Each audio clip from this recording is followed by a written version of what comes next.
Hey everyone, welcome back to my new horror story time. And आज मैं उत्तराखंड का एक ऐसा हॉरर किस्सा लेकर आया हूँ जो आप सबने आज से पहले कभी नहीं सुना होगा। मैं बैट कर सकता हूँ जो पहाड़ के रहने वाले लोग हैं उन्होंने भी ये नहीं सुना होगा। मैं खुद बिलोंग करता हूँ उत्तराखंड से एंड मैंने ऐसा कुछ भी नहीं सुना। तो जो नॉन पहाड़ी है उनके लिए बिलीव कर पाना थोड़ा सा मुश्किल होगा, और जो पहाड़ी लोग हैं वो बिलीव कर लेंगे बट उन्होंने ऐसा कभी कुछ सुना नहीं होगा और वो रिलेट कर पाएंगे। आज कविता की स्टोरी मैं शेयर करूंगा, बट उससे पहले अगर आप लोगों के पास कोई भी ऐसा हॉरर इंसिडेंट है जो आप लोगों को लगता है कि सबके साथ शेयर करा जाना चाहिए, तो ये रही मेरी जीमेल आईडी। यहाँ अपने हॉरर इंसिडेंट शेयर करो, मैं रीड करूँगा एंड ट्राई करूँगा कि सबके साथ शेयर करो। एंड अगर आप इस चैनल पर नए हैं तो चैनल को सब्सक्राइब कर लेना, वीडियो को लाइक करना एंड जो भी आपका ओपिनियन होगा वीडियो के रिगार्डिंग कमेंट सेक्शन में मुझे जरूर बताना।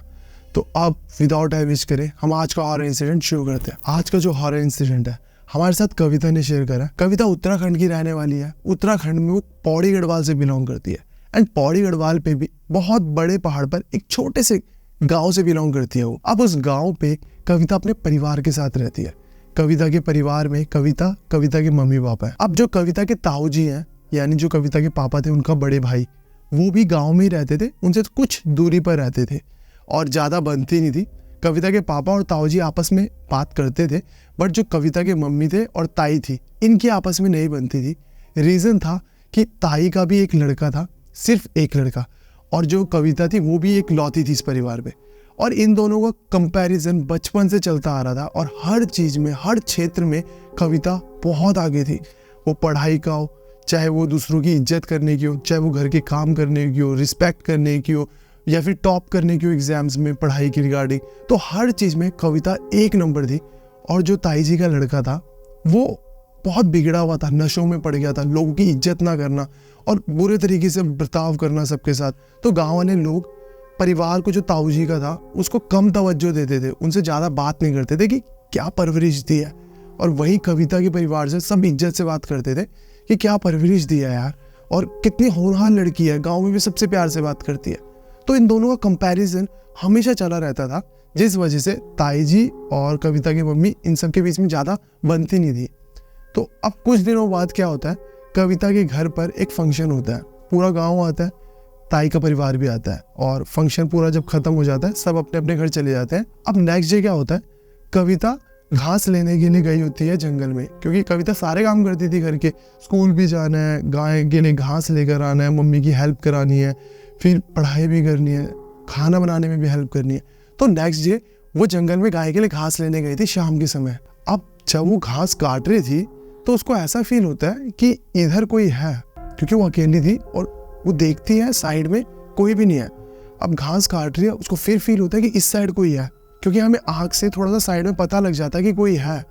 तो जैसे वो देखती है कोई भी नहीं है, अब उसको थोड़ा थोड़ा डर लगने लग जाता है, क्योंकि सन्नाटा है और वो गांव से थोड़ा दूरी पर आई है जहाँ पर जंगल में घास मिल जाए गाय के लिए। और वो काट रही है जिससे से घास, तो उसको लग रहा है कि कोई है। और जैसे वो घास को इकट्ठा कर रही है और जो जिस चीज़ में कंटेन करते हैं, कंडली कहते हैं उसको, जिसमें रखते हैं सारा घास, वहाँ पर रखने जाती है, वो रियलाइज़ करती है कि यार मैंने इस पत्थर के सामने रखा था, इसकी डायरेक्शन थोड़ी सी अलग हो गई है। बट वो फिर इतना ध्यान नहीं देती, वापस जाती है, घास काटना शुरू कर देती है। और उसको फिर फील हो जा रहा है कि कोई आसपास से देख रहा है, या कोई है, कोई पीछे है, कोई आगे है, उसको ऐसे कॉन्टिन्यूस फील आ रहा है। बट वो फिर से घास इकट्ठा करती है और फिर से जब रखने जाती है, वो देखती है कि पहले पोजीशन ये थी, अब ये है, और अभी भी बहुत बदल गई है। तो वो घास रखती है, उसको उठाती है और चलना शुरू कर देती है गाँव की तरफ। अब थोड़ा थोड़ा बच्ची थी, डर भी बैठ जाता है मन में। अब वो चल रही है ना, तो उसको बहुत भारी हो रहा है, जबकि इतना भारी एक्चुअल में था नहीं। वो रोज़ अपने मम्मी के लिए गाय का घास वगैरह ये सब हेल्प कराती थी और लेकर आती थी, तो रोज़ लेकर आती थी। उस दिन कुछ ज़्यादा ही हैवी लग रहा था उसको, और उसको फील हो रहा है कि कोई पीछे चलता हुआ आ रहा है। इधर से भी लग रहा है कभी कोई पीछे चलता हुआ आ रहा है, और वो पीछे देख रही है कोई भी नहीं है, फुट स्टेप्स की आवाज़ आ रही है। अब वो इतना ज़्यादा डर गई, उसने तेज़ चलना शुरू करा और अपने घर पहुँच गई। अब मम्मी को बताया उसने अपने कि मम्मी मैं अभी घास काट रही थी और मेरे साथ ऐसा ऐसा सब कुछ हुआ। तो मम्मी बोलते हैं ज़्यादा मतलब दिमाग पे जोर मत डाल, वहम हो जाता है, एक काम कर, पूजा घर में जा, माथा टेक, माता का टीका मत्थे पे लगा और सब ठीक हो जाएगा। तो वो जाती है, माथा टेकती है और बस ठीक है। अब शाम के बाद रात को ना मम्मी पापा को जाना पड़ता है, एक रिलेटिव थे उनके घर फंक्शन था, तो उन दोनों को जाना पड़ता है कि हम कविता के पास ये घर छोड़कर जा रहे हैं, ये देखभाल कर लेगी। अब वो दोनों निकल जाते हैं। अब कविता घर पे अकेली है। अब पहाड़ों में जल्दी खाना खा लेते हैं, 7:30-8 बजे के करीब, 8:15 बजे के करीब वो अपना सारा खाना खाकर फिनिश करके घर का काम सारा लॉक वगैरह करके चले जाती है ऊपर रूम में, और थोड़ी देर फ़ोन चलाती है, पढ़ाई करती है और सो जाती है।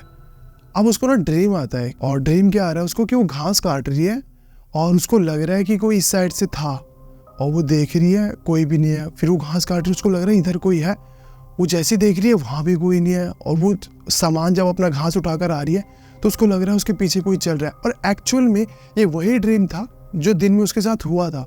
और वो एकदम से डर के मारे उठ जाती है और एकदम डर में बैठी हुई है कि यार जो दिन में मेरे साथ हुआ बिल्कुल सेम टू सेम एग्जैक्ट सपना मुझे कैसे आ सकता है।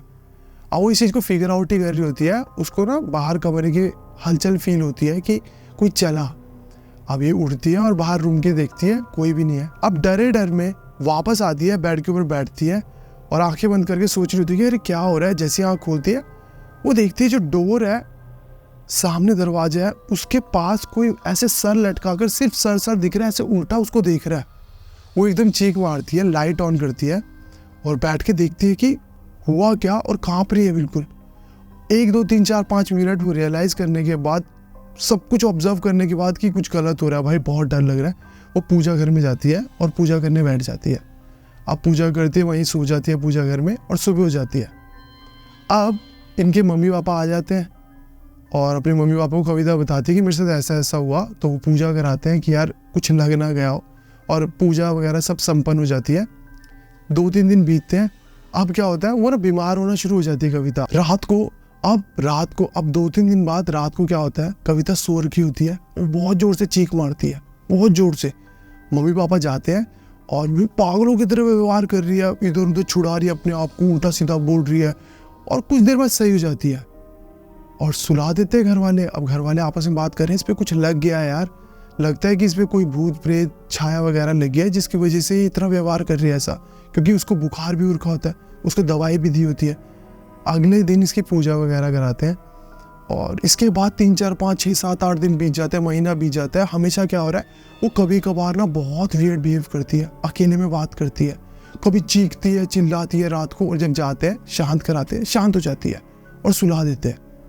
अब महीना बीत गया, पूजा करा दी, लोगों को दिखा दिया, दवाइयाँ खिला दी, उसको कुछ भी नहीं हुआ। अब जो उत्तराखंड के लोग होंगे उन्हें पता होगा कि उत्तराखंड में काफी गांव ऐसे होते हैं जहां अपनी देवी देवता होते हैं, और उनको हर साल बुलाया जाता है, पूजा करी जाती है, और उस गांव में जिस भी पर्सन पर वो देवी देवता आते हैं, उन पर आते हैं, वो नाचते हैं, सबको आशीर्वाद देते हैं और चले जाते हैं, और अगले साल फिर पूजा होती है उनकी। अब कविता के गाँव की जो देवी थी वो बेटी है उस गाँव की, तो उनकी शादी हुई है, अब वो चले गए हैं। तो नवरात्रों के टाइम पे क्या होता है, ये इस तरीके से पूजा करते हैं कि नवरात्रों के टाइम पर हम देवी को, जो हमारी बेटी है हमारे घर की, उसको वापस बुलाते हैं, अपने मायके वापस बुलाते हैं, अपने घर बुलाते हैं, क्योंकि वो बेटी इस गांव की, तो मायके आती है 9 दिन के लिए।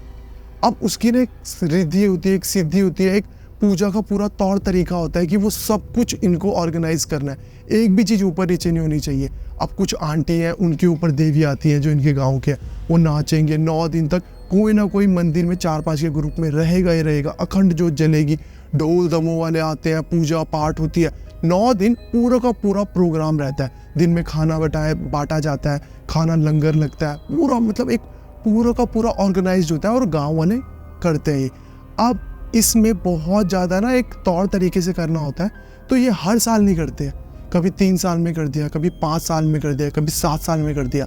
इनको ये करते हैं ना तो पूरे तौर तरीके से करना है, वरना देवी रुष्ट हो जाते हैं, तो फिर उसका फिर प्रकोप भी झेलना पड़ता है। तो जब ये करते हैं पूरी तैयारी से करते हैं। अब इतनी कविता को बीमारी हो गई थी, इतना ज़्यादा वो तंग हो गई थी, उस पर कुछ लगा हुआ था, बातें कर रही है। अब नवरात्रों का टाइम आ जाता है, और इस साल गांव वाले सब पूजा करके पूरा का पूरा तैयारियां करके कि इस बार देवी माँ को बुलाना है, बेटी को घर बुलाना है, मायके बुलाना है, तो पूरा का पूरा सिस्टम कर रखा होता है इन्होंने।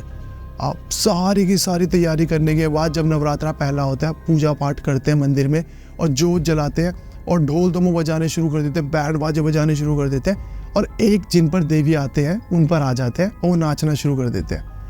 अब ऑफिशियली जो देवी है, जो घर की, जो गांव की बेटी है, वो गांव में आ गया। हम 9 दिन यही रहेंगे, गांव में रहेंगे, सबको आशीर्वाद देंगे। अब माता के मंदिर में 4-5 औरतों को दिन रात रहना है। अब शिफ्टें चेंज करते रहते हैं, रहना है। अब सडनली क्या होता है, जैसे ही माता आते हैं गांव में पहले नवरात्रि में, जो कविता थी उसने चीखना बंद कर दिया रात को। अब उसके घर वाले ऑब्जर्व करते हैं कि किसी से बात भी नहीं कर रही है, बिल्कुल नॉर्मल बिहेव कर रही है। घर वाले खुश कि यार सब कुछ सही हो गया। और पहले नवरात्रि में क्योंकि घर वाले तो जो कविता होती है उसको लेकर आए होते हैं कि माता का माथा टिकवाएंगे, माता से पूजा करवाएंगे, हाथ रखवाएंगे, आशीर्वाद रखवाएंगे ताकि सब ठीक हो जाए। अब वो नोट करते हैं कि बिल्कुल ठीक हो गया। अब कविता के मम्मी ना खेत में गए होते हैं घास काटने। अब वो घास काट रहे होते हैं, वो क्या देखते हैं कि ना एक औरत ना वहाँ कॉर्नर पे बैठी हुई है, लाल साड़ी पहनी हुई है, बाल खुले हुए हैं और बिल्कुल चमकदार, बिल्कुल एकदम सच संवर कर एक औरत बैठी हुई है। और ये आवाज़ लगाते हैं 2-3, वो नहीं सुनते और ये अपनी घास काटते रहते हैं। और फिर जैसे उसकी तरफ चलने लगते हैं, वो भी चलने लगती है और चलते चलते आधे रास्ते में गायब। अब वो बड़े हैरान होते हैं यार कि मैंने किसको देखा, क्या था वो। अब वो घर में आके बताते हैं और बात टल जाती है। अब लोगों की ड्यूटियाँ लग रही है रेगुलर मंदिर में कि मंदिर में माता के पास हर कोई रहेगा, भजन करता रहेगा, जोत जला कर रहेगा, पूजा पाठ करता रहेगा, माता को खाना खिलाता रहेगा। माता की सेवा करनी है 9 दिन, जब तक बेटी घर आई है तब तक करनी है पूरी सेवा। अब एक दादी है, उनके ऊपर ना माता आती है।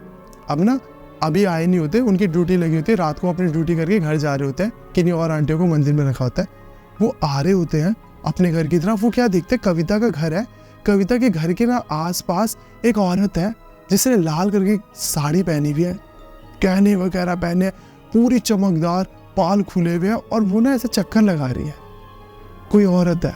अब जैसे ही वो जो आंटी थे, वो बुजुर्ग आंटी थे, वो उसकी तरफ आते हैं घर के कि कौन है इतनी रात को वहाँ घूम रहा है यार, बाघ वगैरह का डर होता है जानवर का। जैसे वहाँ पहुँचते हैं वो देखते हैं कोई भी नहीं है वहाँ। अब वो भी हैरान, यार मैंने किसी को देखा था, वो कौन थे और क्या हुआ है। 1 दिन बीत गया, 2 दिन बीत गए, 3 दिन बीत गए, नवरात्रि के 7 दिन बीत गए, 8 दिन बीत गए, 9वें दिन जब लास्ट दिन होता है नवरात्रि का, जब माता का भी गांव में लास्ट दिन है क्योंकि इसके बाद माता फिर चले जाएंगे। अब माता को ये ले जाते हैं कैसे हैं कि डोली में बैठाएंगे और विसर्जित करने के लिए पानी है ना वहाँ ले जाएंगे और वहाँ विसर्जित कर देंगे। बुलाते टाइम मंत्र की शक्ति से बुलाते हैं, पूजा पाठ करके, दीप दिए जलाकर, बैंड बाजा बजाकर। अब 9वें दिन क्या होता है, पूरी पूजा प्रतिष्ठा होती है, आखिरी दिन होता है तो बहुत ढोल दमू बजे होते हैं, बैंड बाजे। अब जो माता है वो आ जाते हैं एक पर। अब वो आए हुए हैं और कविता के मम्मी पापा भी आए हुए हैं और वो बोल रहे हैं कि हमारी बेटी पर थोड़ी सी कृपा बनाए रखना, वो उस पर कुछ लगा हुआ है, हमने बहुत पूजा करा दी और वो ठीक भी नहीं हो रहा। अब वो आंटी जिन पर देवी आए हुए हैं वो क्या बोल रहे हैं, वो कह रहे हैं कि मैं अपनी बच्ची को कुछ नहीं होने दूंगी। अब वो बिल्कुल ठीक है, अब उसके साथ मैं हूँ, बिल्कुल निश्चिंत रहो, बच्ची बिल्कुल ठीक है, सब कुछ ठीक है, निश्चिंत रहो बिल्कुल। और बस वो ना अपना पूरा का पूरा सब जितने वहाँ थे उनमें आशीर्वाद बांटा, फूल बांटे, नाचते हैं ना देवी देवता, वो नाचे और उसके बाद शांत हुए और सब 9वें दिन के बाद ले जाते हैं देवी को और पानी में विसर्जित कर देते हैं कि अब नेक्स्ट टाइम जब अब करेंगे फिर से नवरात्रों में तब लेकर आएंगे। अब जब सब बैठकर बात कर रहे होते हैं तब वो जो बुजुर्ग आंटी थे वो बताते हैं कि देखो देवी ने बोला कि मैं आपकी बेटी की रक्षा कर रही हूँ, उसे कुछ नहीं होने दूंगी। कहते कि मैंने खुद देखा कि आपके घर के बाहर एक औरत लाल कपड़ों में, खुले बाल, चमक रही थी, बिल्कुल लाल एकदम चमकीले वस्त्र। मैंने देखा कि आपके घर के पास परिक्रमा लगा रहे थे, तो वो साक्षात देवी थे जो आपके घर की परिक्रमा कर रहे थे कि कोई भी भूत प्रेत यहाँ आ ना सके। जो भी छल छाया थी, प्रेत लगा हुआ था, किसी ने भी कुछ भी करा हुआ था, ब्लैक मैजिक वगैरह, वो आ ना सके। और उसके बाद जो कविता की मम्मी थे वो बताते हैं कि मैं घास लेने गई हुई थी, वहाँ मुझे पता लगा कि मतलब वहाँ कोई बैठा हुआ था, मैं आवाज़ लगाई बट मैं घास काटती रही, उन्होंने सुना नहीं। घर आते आते वो एकदम गायब हो गए। तो वो हमारे पूरे परिवार की रक्षा कर रहे थे कि हम, क्योंकि इनका जो कविता और का परिवार था, इनके परिवार में 1-2 पीढ़ी पहले उनके परिवार पर आते थे ये माता, तो अब उनके परिवार से थे ये और बहुत दुखी थे, तो माता साक्षात रक्षा कर रहे थे कि इनको कुछ नहीं होने देंगे। अब जब इनको ये पता लग जाता है कि साक्षात हमारे गांव में तो माता घूम रहे थे, हमारी बेटी आई हुई थी तो वो घूम रहे थे, तो उन्होंने रक्षा करी है। अब कुछ दिनों बाद माता फिर से आते हैं, अब क्योंकि रेगुलर तो आते नहीं ऐसे कि एकदम ही आ जाएंगे, तो अब जब बड़े बड़े फंक्शन होते हैं, जब पूरे बैंड बाजे बुलाए जाते हैं तब आते हैं वो। अब जब वो आते तब उनसे पूछा कि क्या हुआ है, तो उन्होंने बताया कि किसी ने गलत लेवल का जादू करा था, काला जादू करा हुआ था बेटी पर, और वो गांव का ही है और तुम्हारे परिवार का, तुम्हारे खानदान का ही है जिसने काला जादू करा हुआ था और इसके पीछे प्रेत लगाया हुआ था।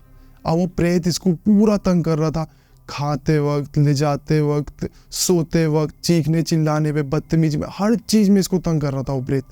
तो उन्होंने कहा कि बट अब आपकी बेटी बिल्कुल निश्चिंत रहो, ठीक है, बिल्कुल सब कुछ ठीक रहेगा। और उसके बाद सब कुछ ठीक भी हो गया। जब से नवरात्रों के बाद देवी गए थे उस दिन के बाद ही कभी कुछ नहीं हुआ, बट उनको ये पता लग गया था, कविता के परिवार को, कि ये ताई के परिवार ने ही करा है, क्योंकि वो ज़्यादा बात नहीं करते थे, एकदम दूर दूर रहना। और जब कविता ये सब कर रही थी वो अफवाहें फैला रहे थे कि ऐसे पागल हो गई है ये सब, तो उनको पता लग गया था कि ये ताई के परिवार में से ही करा है किसी ने, और माता ने सब ठीक कर दिया। तो ये इंसिडेंट था कविता का।